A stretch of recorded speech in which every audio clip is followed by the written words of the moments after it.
നമസ്കാരം, മലയാളി വാർത്തയിലേക്ക് സ്വാഗതം. സർ, LDFിലെ ഏറ്റവും പ്രധാനപ്പെട്ട രണ്ട് കക്ഷികളാണ് CPI, CPM. CPIക്ക് CPMനെ കുറിച്ചും തിരിച്ചും ഒട്ടനവധി പരാതികൾ നേരത്തെ തന്നെ ഉണ്ട്. അവർ തമ്മിൽ തർക്കങ്ങൾ ഉണ്ടായിട്ടുണ്ട്. പ്രതിപക്ഷത്തിരിക്കുകയും ആ തർക്കങ്ങൾ തുടരുകയാണ്. CPIക്ക് പ്രതിപക്ഷ ഉപനേതൃസ്ഥാനം വേണം എന്ന് വല്ലാത്ത പിടിവാശിയാണ്. അത് നൽകില്ല എന്ന് പിണറായി വിജയൻ തിരിച്ചും വലിയ പിടിവാശി കാണിക്കുന്നുണ്ട്. CPIക്കെതിരെ പരസ്യമായി പത്രസമ്മേളനത്തിൽ പിണറായി വിജയൻ ആഞ്ഞടിക്കുന്നുണ്ട്. ഇത്രയൊക്കെ പരസ്യമായി പറയാമോ, കുറച്ചുകൂടി അക്കോമഡേറ്റീവ് ആവണ്ടേ എന്നൊക്കെ CPI വിമർശനം ഉന്നയിക്കുന്നു. ഇതുവരെ CPIയും പിണറായി വിജയനും തമ്മിലായിരുന്നുവെങ്കിൽ ഇന്നിപ്പോൾ LDFിൻ്റെ കൺവീനറും ഇപ്പോൾ പറഞ്ഞിരിക്കുന്നു അത് ഞങ്ങളുടെ സ്ഥാനമാണ് എന്ന്. അപ്പോൾ CPI പുറത്തേക്കുള്ള വഴി തേടുകയാണോ? കുമാറെ, ഈ കമ്മ്യൂണിസ്റ്റ് പാർട്ടിയുടെ പ്രധാനപ്പെട്ട തന്ത്രങ്ങളിലൊന്ന് അതിൻ്റെ പിറവി സമയത്ത് തന്നെ എന്ന് പറഞ്ഞാൽ കേരളത്തിൽ പിണറായിയിൽ പിറന്ന സമയത്തല്ല, ആഗോള വ്യാപകമായിട്ട് അവർ ഈ ബൂർഷുകൾ മുതലാളിത്ത വർഗത്തെ നേരിടാൻ വേണ്ടി ആവിഷ്കരിച്ച ഒരു സമീപനവും തന്ത്രവും എന്ന് പറയുന്നത്, അടവ് നയമെന്ന് പറയുന്നത്, ശത്രു എപ്പോൾ ദുർബലനായിരിക്കുന്നോ അതെപ്പോൾ നമ്മൾ കുതിച്ചു ചാടുക, അവനെ കീഴ്പ്പെടുത്തുക. അല്ലാതെ നടത്തിയ ആക്രമണങ്ങളെല്ലാം പരാജയപ്പെട്ടിട്ടേ ഉള്ളൂ എന്ന മാർക്സിൻ്റെ ശാസ്ത്രീയമായ വിശകലനത്തിൽ നിന്നുണ്ടായതാണ് ആ തന്ത്രം. അതാണ് ഇന്ത്യയിൽ സംഭവിച്ചത്. കൽക്കത്ത തെസിസിൽ കൂടി ഇന്ത്യയിൽ കമ്മ്യൂണിസ്റ്റ് പാർട്ടിയുടെ CPM വിഭാവനം ചെയ്യുന്ന ജനകീയ ജനാധിപത്യ വിപ്ലവത്തിന് വേണ്ടിയിട്ട് ആയുധങ്ങൾ കയ്യിലെടുത്തപ്പോൾ അത് അമ്പേ പരാജയപ്പെടുകയും കമ്മ്യൂണിസ്റ്റ് പാർട്ടി ഇന്ത്യൻ മാസിൽ നിന്ന് ഒറ്റപ്പെടുകയും ഒക്കെ ചെയ്തു.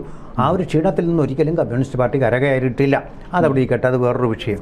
ഇവിടെ ഇപ്പോൾ സംഭവിച്ചിരിക്കുന്നത് കമ്മ്യൂണിസ്റ്റ് പാർട്ടിയിലെ അഭിഭക്ത കമ്മ്യൂണിസ്റ്റ് പാർട്ടി എന്ന് അവകാശപ്പെടുന്ന കമ്മ്യൂണിസ്റ്റ് പാർട്ടി ഓഫ് ഇന്ത്യ, ആ പാർട്ടി ഇപ്പോൾ മാർക്സിയൻ തന്ത്രം സ്വീകരിച്ചിരിക്കുകയാണ്. CPM എന്ന് പറയുന്ന പിണറായി വിജയൻ നയിക്കുന്ന ഈ അഖിലേന്ത്യാ പാർട്ടിക്കെതിരെ ആഞ്ഞടിക്കാൻ തന്നെയുള്ളൊരു തീരുമാനമാണ് ഇപ്പോൾ എടുത്തിരിക്കുന്നത്. പൊളിറ്റിക്കലായിട്ടുള്ള ഒരു ഫൈറ്റാണിത്. ഒരു എക്സിസ്റ്റൻഷ്യൽ ക്രൈസിസ് നേരിടുകയാണ് ഇരു കമ്മ്യൂണിസ്റ്റ് പാർട്ടികളും. അപ്പോൾ ഇവിടെ ഇനിയും വിട്ടുകൊടുത്താൽ പറ്റില്ല.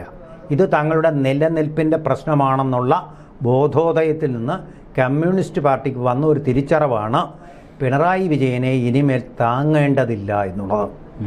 ഇതുവരെ നമുക്കറിയാവുന്നതുപോലെ ലാവ്ലിൻ കേസിൽ, സ്വപ്ന സുരേഷ് കേസിൽ ഒക്കെ പിണറായി വിജയൻ്റെ പക്ഷം ചേർന്ന് നിന്നിരുന്ന ഈ പാർട്ടി ഇപ്പോൾ എന്താ ചെയ്തിരിക്കുന്നത്? വീണാ വിജയൻ, അദ്ദേഹത്തിൻ്റെ രക്തബന്ധമുള്ള പുത്രി ഒരു വലിയ പ്രതിസന്ധി നേരിടുമ്പോൾ ഞങ്ങൾക്കതൊന്നും അറിയില്ല, ബിസിനസ്സിന് ബിസിനസ്, രാഷ്ട്രീയത്തിന് രാഷ്ട്രീയം എന്നുള്ള ഒരു നയം പരസ്യമായിട്ട് പ്രഖ്യാപിച്ചിരിക്കുകയും അത് പിണറായി വിജയനെ ചൊടിപ്പിച്ചിരിക്കുകയും ചെയ്തതിൻ്റെ ഒരു ആഫ്റ്റർ ഇഫക്റ്റാണ് കേരള രാഷ്ട്രീയത്തിൽ ഇന്ന് ഇടതുപക്ഷത്ത് നമ്മൾ കണ്ടുകൊണ്ടിരിക്കുന്നത്. ഇതിപ്പോൾ CPI തീരുമാനിച്ചു തന്നെയാണ്. CPIയുമായിട്ട് പിണങ്ങുകയാണെങ്കിൽ പിണങ്ങാൻ തന്നെ തീരുമാനിച്ചിരിക്കുക. ഈ ഒരു നിശ്ചയദാർഢ്യം അവർ കുറച്ച് മുമ്പ് എടുത്തിരുന്നു, നമ്മൾ കണ്ടു. CPM ഭരിച്ചുകൊണ്ടിരുന്ന സമയത്ത് PM ശ്രീയുടെ കാര്യത്തിൽ ഉറച്ച നിലപാട്, ഒരുപക്ഷെ CK ചന്ദ്രപ്പൻ്റെ കാലത്തെടുത്തതുപോലെയുള്ള ശക്തമായ ഒരു നിലപാട് അവർ സ്വീകരിച്ചു.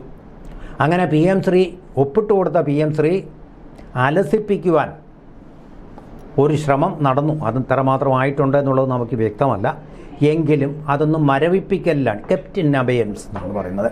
അങ്ങനെ ഒരു ഘട്ടം വരെ അത് എത്തുകയുണ്ടായി. അത് സർവ്വസമ്മതമായ കാര്യമാണ്. അതിൻ്റെ സ്ഥിതി ഇപ്പോൾ യെസ് ഓർ നോ എന്നുള്ളത് കൃത്യമല്ല, അത് വേറെ കാര്യം. പക്ഷേ അവിടം വരെ കൊണ്ടെത്തുന്നതിൽ CPIയുടെ സമ്മർദ്ദതന്ത്രം വിജയിച്ചു എന്നുള്ളതാണ്. ഇപ്പം മറ്റൊരു സമ്മർദ്ദവുമായിട്ട് ചെന്നിരിക്കുക.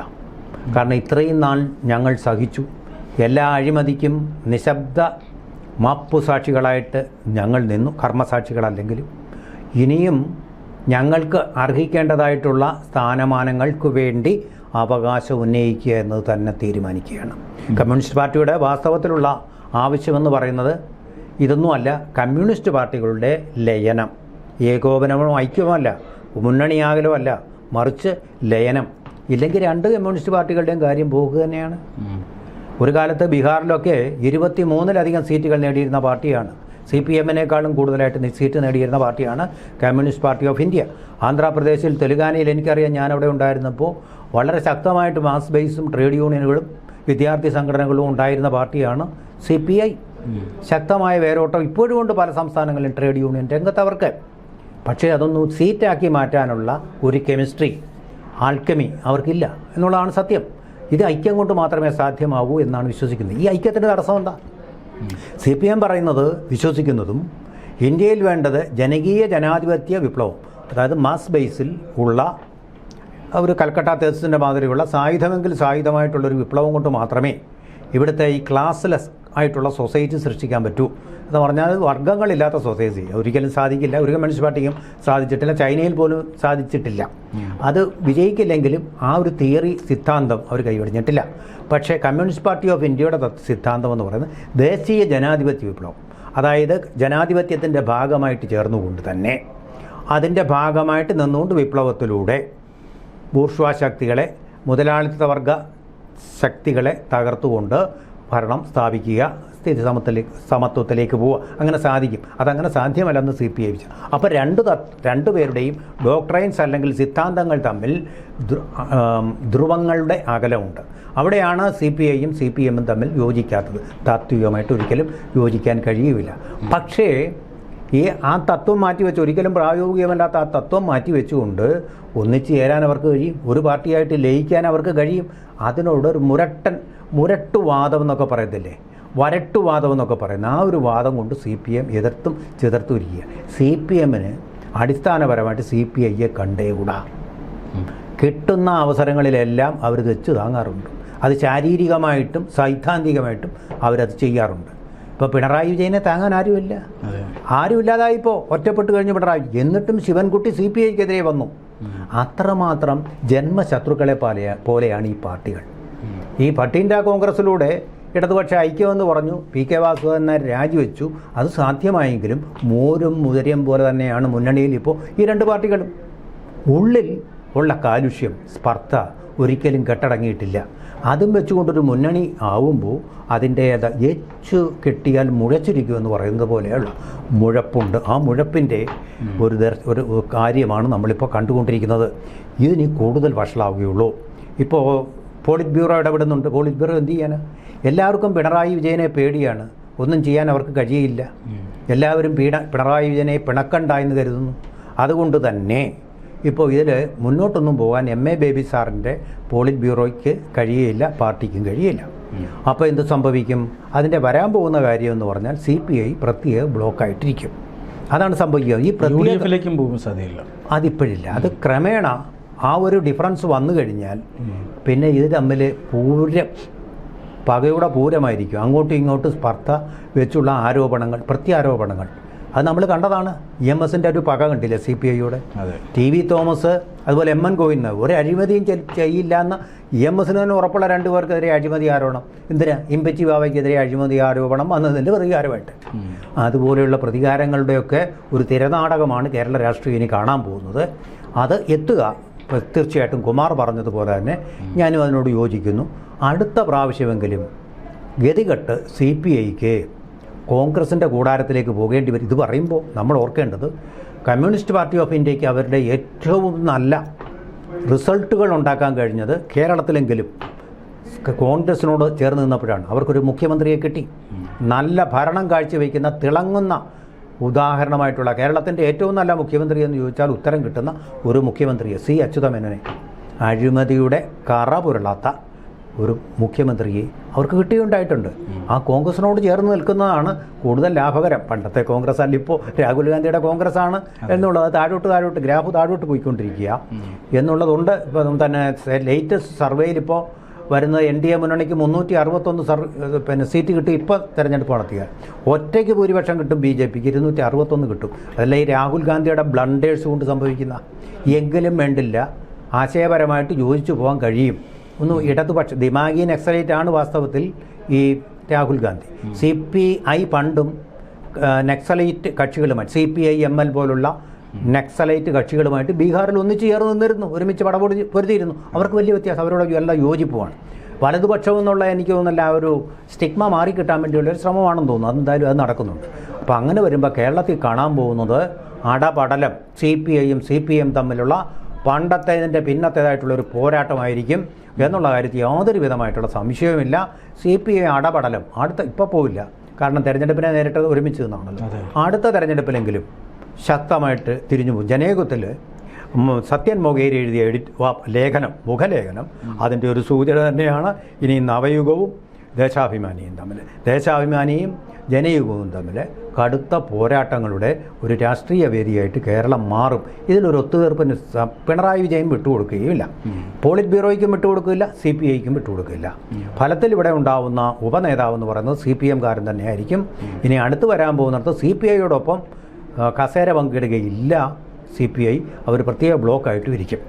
ഇതാണിപ്പോൾ നമ്മൾ കേരളം കാണാൻ പോകുന്നത്. ഈ പ്രതിപക്ഷ നേതൃസ്ഥാനത്തെ ചൊല്ലി പോലും തർക്കങ്ങളുണ്ട്. പിണറായി വിജയൻ കനത്ത പരാജയം സമ്മാനിച്ച നേതാവാണ്.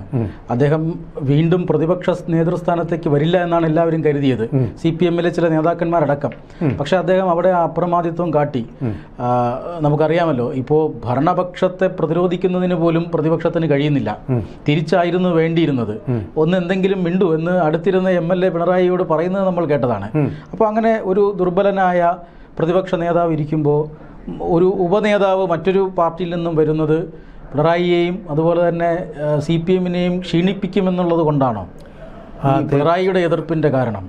അതോ ഈ കീഴ്വഴക്കമനുസരിച്ച് കടുംപിടുത്തം CPIക്ക് കൊടുത്തില്ല എന്ന് പറയാൻ കാര്യം അത് ഞാൻ നേരത്തെ ഒന്ന് സൂചിപ്പിച്ചു. വീണ വിജയനെ സപ്പോർട്ട് ചെയ്യില്ല എന്നുള്ളത് തന്നെയാണ്.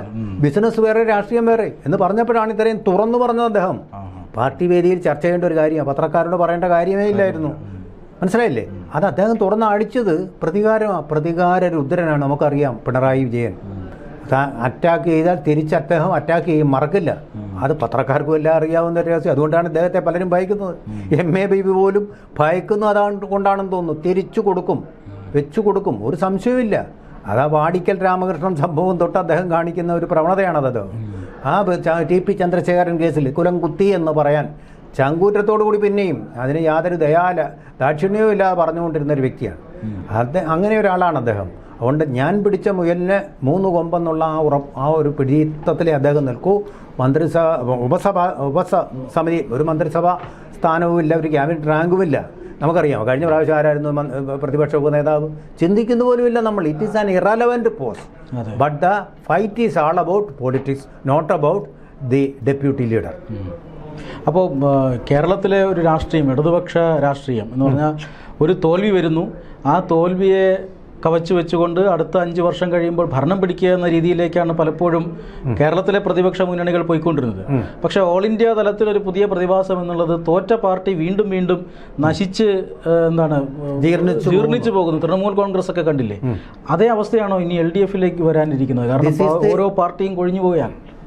This is the beginning of the decadence of communist party in Kerala എന്നുള്ളതാണ് അതിൻ്റെ സംഭവം. രണ്ടായിട്ട് നിന്ന് കഴിഞ്ഞാൽ, തമ്മിലടിച്ച് നിന്ന് കഴിഞ്ഞാൽ രണ്ടും ഇല്ലാതാകുമ്പോൾ ഒരു തിയറിയുണ്ട്. അതാണ് ഇപ്പോൾ സംഭവിച്ചുകൊണ്ടിരിക്കുന്നത്, ഡിഗ്രഡേഷൻ. അതാണ് കോൺഗ്രസിൻ്റെ ഭാഗമായിട്ട് കോൺഗ്രസിന് കേരളത്തിൽ ഒരു പക്ഷേ CPIക്ക് സ്കോർ ചെയ്യാൻ കഴിയും. പക്ഷേ അഖിലേന്ത്യാ സ്ഥലത്തിൽ it is insignificant. It is becoming insignificant day by day.